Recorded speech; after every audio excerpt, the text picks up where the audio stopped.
Welcome to Everything Life Coaching with John Kim and Noelle Cordeaux, founders of JRNI Coaching.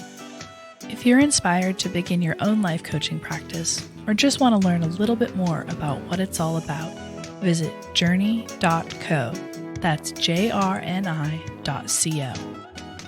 Hey guys, on today's episode, we're going to talk about positive psychology, but for all relationships, especially since V-Day, Valentine's Day, is coming up soon.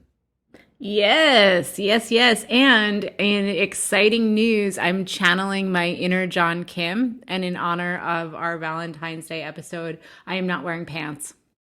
Yes, this is the pantsless episode. Let's talk about positive psychology, your favorite topic, and relationships, my favorite topic. Yes, this is the chocolate and peanut butter of what we do, right? So, and I just wanted to drop in a note about inclusivity and diversity, because I think a lot of times people hear those words, but there's not really a true understanding of what they mean. So diversity just refers to the facts that there are lots of people and things that make them unique. So not everyone experiences relationships or being in relationships the same way. And inclusion refers to the behaviors and social norms that make people feel welcome and comfortable. So as we're going down this rabbit hole, I want to make sure that our listeners know that we are aware of something called the binary, which is one man, one woman. That's held up as the standard. And we're busting those doors open and saying, no, this is all relationships, however you choose to experience relationships. Right. I love that you said that. And I think it's very topical today where people are having more conversations that are wider instead of narrow when it comes to relationships. Oh yeah, and we have to, and we'll get to this, but thinking in terms of the binary of one person to one person, and that one person somehow being a magical unicorn that can fulfill all your needs, really puts people at a disadvantage. So much pressure, expectation, all of that. Yeah, pressure, expectation, the whole 9 yards. So let's talk about how this stuff works. So we're going to take things that happen in relationships day in, day out, and then apply positive psychology to them so that we can figure out how to strengthen our relationships. Talk to me about your perspective on passion versus obsession. Ooh. The first thing that comes to mind is I feel like passion is holding and obsession is grabbing. Ooh, that's good.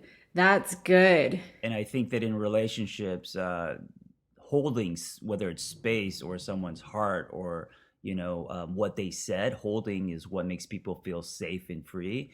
And grabbing is what makes people run, feel unsafe. Yeah. And kind of along those lines, where my mind went to is passion is really open. It's something that can be shared. And obsession is closed and makes things very narrow.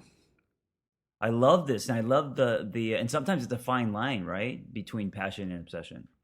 It can be. And hey, both are fun, right? So let's not forget that in all of this, it's fun and twisted, and that's why we like love.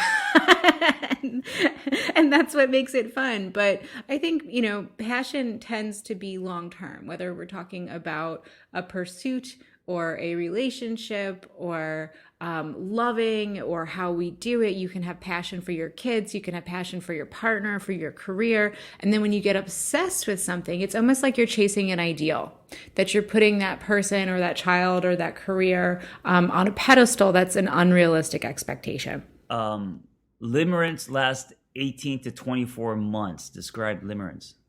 Okay, so this is important. This is actually not coming from the world of positive psychology. This is coming from the world of neurobiology. And limerence is the period of time when folks first get together or fall in love, or I think this can happen when you have kind of like a relationship resurgence and you fall in love again. Esther Perel talks a lot about this. She said she's been married to the same person, but she's been in 6 different marriages with that same person. And yeah, so it's an 18 to 24 month period where you're really in that goopy love state. And what's noteworthy here is the role of serotonin. So your serotonin drops. and that increases your risk-taking behavior. That's why, you think that your person put the moon in the sky for you, and you're kind of willing to do crazy, nutty things. Yes, and the danger here, and I've experienced this myself, is we tend to chase the serotonin that we had when we were younger. Meaning, when love hits when we're younger, because our hearts are just powdered snow, those imprints are so deep, and so a lot of times as adults, we try to chase that feeling, which can be dangerous because sometimes that feeling is not realistic because we're not 18 and discovering love for the first time anymore. Oh yeah. Yeah. And so the behavioral marker here that we're looking for, no matter who you're relating to or how you're relating, is a feeling of losing yourself. Right. And that feels amazing, even though it's not healthy. It does. It feels amazing. And I hear people tell me this, and I'm sitting here knowing what I know about the brain, and I'm like, oh, there's that serotonin drop right there. And they're like, no, this person completes me. And I'm like, it's serotonin. Give it 24 months, like. Can you get addicted to this feeling? Yes, you can get addicted to the feeling. And that's where the, increased risk-taking behavior comes in. And that's, when we're looking at humans objectively and looking at how they form romantic relations, historically, humans tend to be serial monogamists. And I think that reflects that addiction to the chase, to falling in love, to the new thing, to the rush, to the latest crush. But in reality, if we're talking about passion versus obsession and how to use positive psychology to sustain a whole, healthy, happy, and fulfilled life, you need an entire web of folks, not just one, to enhance your existence and make you stronger in your relationship. Yeah, and I think that if you are not aware of this and you're just chasing the serotonin high, it could be the beginning of love addiction, actually just only chasing that without actually building something that's sustainable. It could be. And, it's also that fleeting feeling of my needs aren't being met. My needs aren't being met. And so instead of looking at your life in a context of, well, what needs specifically? Have I let my friendships go? Have I let my relationships with my family go? Have I let my relationships with my work and my creative pursuits go? Have I let my hobbies go? So, what needs aren't being met, and how can you look outside of your relationship to go back and make yourself whole? That's a really powerful question. Yeah. Yeah. We know that. So subjective well-being is just a baseline of overall emotional health. The number one predictor for getting to that state is having a variety of social relationships. Yes. So, hence the parentheses, all relationships in this episode. All relationships, yeah. And even thinking about, folks who live in and express relationships differently, like me, that's it's a kind of like a built-in way of looking at your whole context of life and saying, okay, well, what need is not being met? And rather than turning to a person who's probably overburdened with my needs, how can I look outside of my relationship to get those needs met? Yeah, I think that we're generally in the world, because love is so shiny and we've been injected with commercials and Disney movies and all of this, that we put so much weight and pressure on the intimate relationship, and we neglect other relationships like friendships, relationships with coworkers, other partnerships. And so then we're putting all our chips on finding, quote unquote, the one, or investing in that intimate relationship. And I think that pressure is just, it's too much. And if you don't find that kind of relationship that you want or expecting, then you drop, you can get depressed or feel that you're less than because of that. Very much so. And I think another important thing to highlight is when we're chasing that feeling of excitement that we've come to characterize as romantic love, you can experience it platonically with other people within friendships. What are your friends, guys? What are your friends? Have you ever had a friendship experience where you meet someone and it's just like an instant love fest? It's totally platonic, but you're like obsessed with each other. Absolutely. It's when you have coffee with someone, and then you and I go on a lot of business meetings, and sometimes it turns into a 2-hour conversation about life and love and whatever. And you're like, wow, we didn't even talk about business, but I really connected to this person. And suddenly there's an authentic friendship for me. And when you leave that space, you feel enhanced. Oh, yeah. This is one of the biggest things I've discovered in the last decade is when I was married, I had no friends. I thought friends were pointless. I was all about, just me and my wife. I need to go build something. I need to make money. What's the point of friends? Friends are a waste of time. And I was very alone. And then after my divorce, man, I found so many friends just through fitness, and I have my guys that I ride motorcycles with and work out with. And then I've got my other friends I eat crepes with and talk about feelings with. And I've learned in the last decade, it's not an option. Like, you need friends. And if you have a lot of great friends, it only enhances your relationship. Yes, 100%. And I really, guys, if you're listening, I want you to start thinking about how you can get your needs met from different friend sets. So, like, John, do you mind if I pick on you for a second with your friends? Pick on me as much as you want. That's why I'm here. Awesome. So, thinking about what I know of your awesome man crew, right? You guys are obsessed with each other's bodies. Yes, maybe. Okay. Yes. Come on. And doesn't that feel good? It does in a healthy way, In a healthy way. Yeah. Making each other accountable, doing workouts. My friend Jeff is now doing a marathon. My friend Andy climbs rocks now. And so, always keeping that, conversation going. And you egg each other on and you compliment each other. Well, so they pick on me, they bag on me, but yes, in a way, it is love and compliments at the end of the day. It is love and compliments. And you're getting that attention on your physical body that I think traditionally as we're growing up, you're like, oh, that should come from a lover. But here you have this built-in great group of friends that are filling this need for you. Right. And I didn't even think of it that way. Right. And if I didn't have them, my relationship with my body would be I'd be doing it alone. You'd be doing it alone, and you might be bugging your partner who's like, get away, I do yoga. Exactly. And then you put, a black light on that contrast or that mismatch, and then you judge the relationship when you could have taken care of all of that with friends.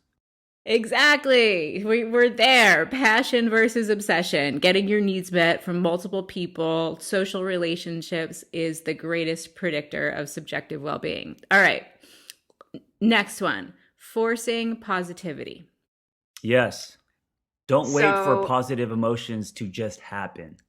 No. And I think that's where people get stuck. So we live with this thing called negativity bias that focuses our brain on that which is negative. But in reality, except for very extreme circumstances, most people have access to far more positive things than negative things on a regular basis.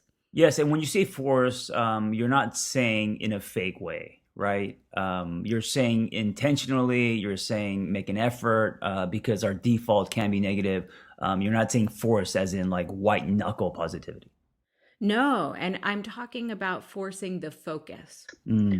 Forcing the focus of your lens to shift from that which is negative to that which is positive, because you always have a choice. At the end of the day, when you're gathering with your friends or your family or who's ever in your life, you have a choice. You can bitch about your day, or you can talk about the good things that happened. This is probably, although simple and easier said than done, this is probably one of the most important things that I've learned. This is actually like everything to me, because the old John Kim defaulted in negativity all day. I'm not there. Someone's trying to take something from me. Every thought I had was worry, dread, self-protection, and running. And I'm still working on it, but these days it's very different. I mean, even when, I called you this morning to do this podcast and you were like, how are you? I'm sitting in my living room with no pants on like you, looking at the view, and it's gorgeous in LA. And I'm thinking about all the stuff I need to do today. and I'm just positive, and I was happy to hear from you. And it's a very different default than the old John Kim, where I would have lied and just been sitting here, dreading everything. Yeah. And, and it's so interesting when you have very long-term relationships, because I knew you when. I think you knew me in the beginning of that. Yeah. Yeah, and I was different then too.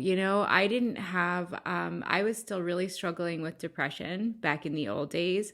My self-confidence was significantly lower, and I knew that the gratitude and the positive emotions worked, but I really hadn't come to fully embody it in my life. And now both of us, almost a decade later, are substantially changed by leaning into the inducement of positive emotions. Do you think that is it? Do you think it's age is a factor? Meaning, do you think it's easier to practice positive psychology when you get older, or no?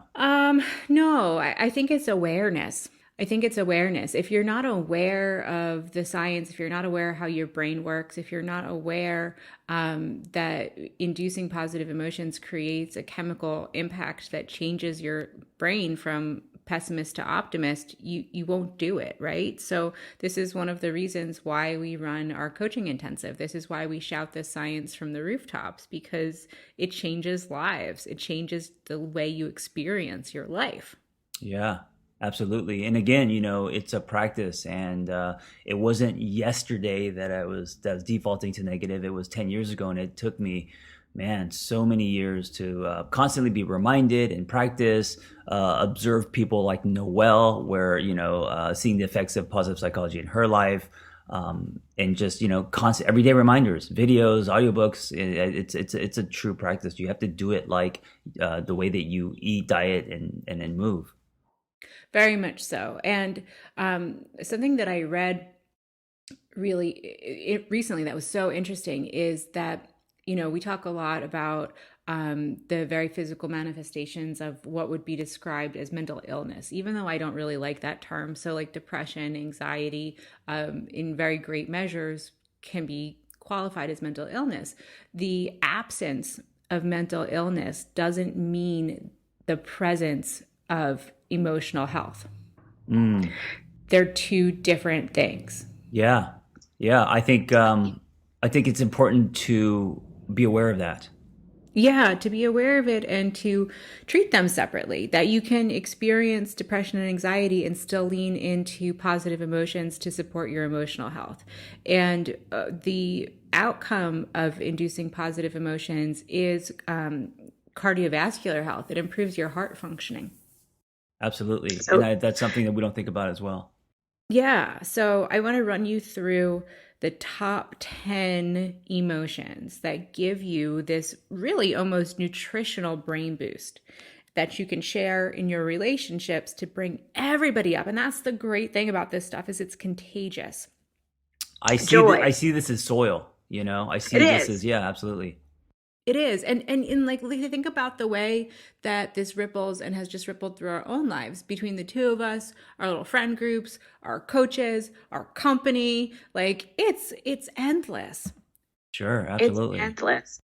Joy, gratitude, serenity, interest, hope, pride, amusement, inspiration, awe, and love. All higher frequencies. Yeah. And so love, let's stay with that for a sec because it's really important. Love encompasses all of the other top 10 emotions. Oh, interesting. And it is the most commonly experienced human emotion.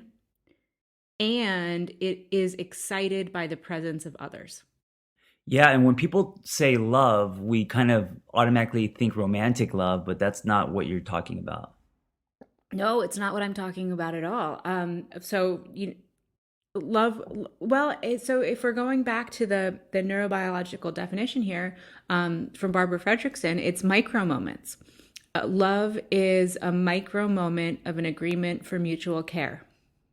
I love that you said micro moments, because I think when we think about love, we think about like, the grand, the big ideas, the big feelings, the broad strokes. But yeah, it could just be in moments, the one comment, the eye contact, the moment when you feel something because you felt supported. I think all of that was what really love is about. They come in moments. Oh yeah, and it's not just humans. Your pets count too. Yeah, more from your pets than humans. Yeah, but pets count too, and it's the taxi cab driver that, genuinely told you to have a good day. It's, the co-working space where you had a really cool conversation with that guy you didn't know that well. Love can be found everywhere, and it builds us up. I just had an experience last night. I was meeting a friend for dinner. I was on my motorcycle. I ran out of gas. And so I was at a gas station, and the guy in front of me, and of course I was impatient. I was late. And the guy in front of me was so lighthearted and joking. He turned around, and he was a stranger, gave me a high five. And it was only, 3 or 4 seconds. But when I walked away, man, it checked me so much because I was like, I want to have what he's having. And it was in those micro moments. It's a complete stranger, and we were just at the gas station doing very mundane things like filling our vehicles with gas, but a stranger giving me a high five and smiling, and he cracked a joke for no reason other than that was the zone that he was in, made me realize, like, man, that's really powerful, how moments like that, the human exchange, and how contagious that is. And it just made me realize, like, why am I stressed out because I'm late to it? Like, what's the big deal, And it just really checked me. That guy was probably freaking madly in love.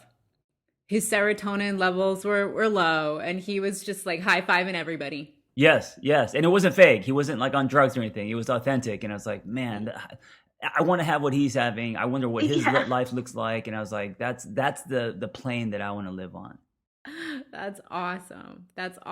And following up on that is our last point, and it's honoring and using each other's strengths and getting really grateful and intentional about it. So like if that guy was in a contagious mood and he was a friend of yours, you might have invited him out to dinner and been like, let's spread this around. Let's see how many people we can infect with this happiness bug, Yeah, and I think that's now really powerful. Then it's bigger than you. No, it's bigger than you, very much so. And the concept is working with yourself, not against yourself. You can get things from other people. If your partner is in a great mood and you're in a shitty mood, you can decide, hey, I'm going to join them in their great mood. Yeah. I think in a way that's kind of how we're all connected as humans. The practice of love, the power of love. How you can get pulled out of the trenches and quicksand just by someone's positivity, and how contagious that can be. Yes, it's force versus flow. Yeah, absolutely. It's force versus flow. To let the people in your life do what they're good at and celebrate them in the moment, and then let your shit go. Yeah.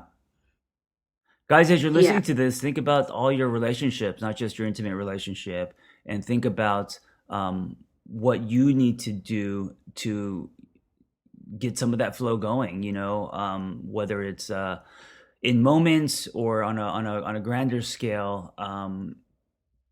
What do you need to do to live at that higher frequency and experience those top 10 emotions that we were talking about?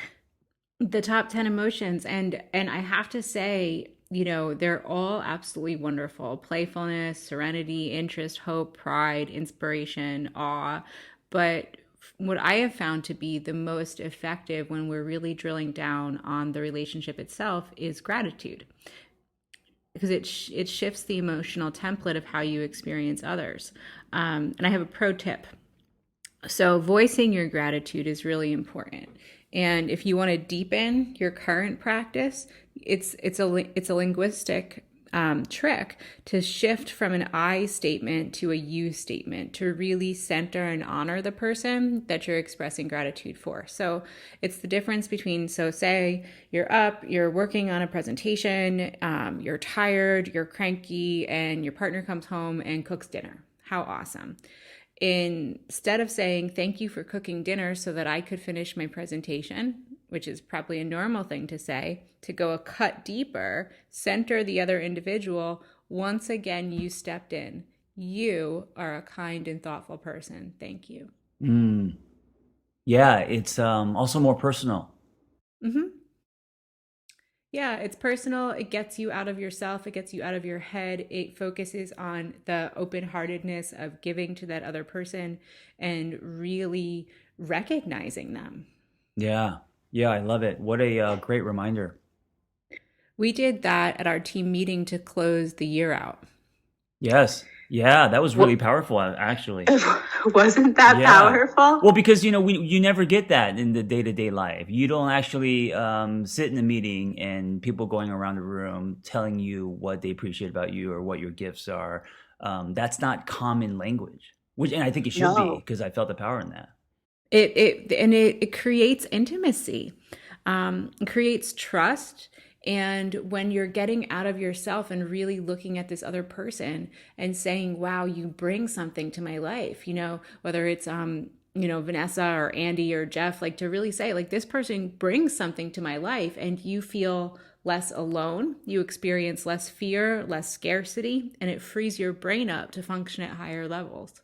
It takes courage to do that. It takes dissolving of ego. It takes so much. And I think that vulnerability, to actually say, hey, this is how you make me feel and this is what I love about you. But man, if there's one takeaway from this episode, guys, if we can do that more and spread that fire, then love will definitely grow and flow. Yes, I love that. Well, anything else? Nope. I think that's it. I'm feeling the happiness and love bubble zooming around, so I'm gonna bop off into my day. I may or may not put pants on.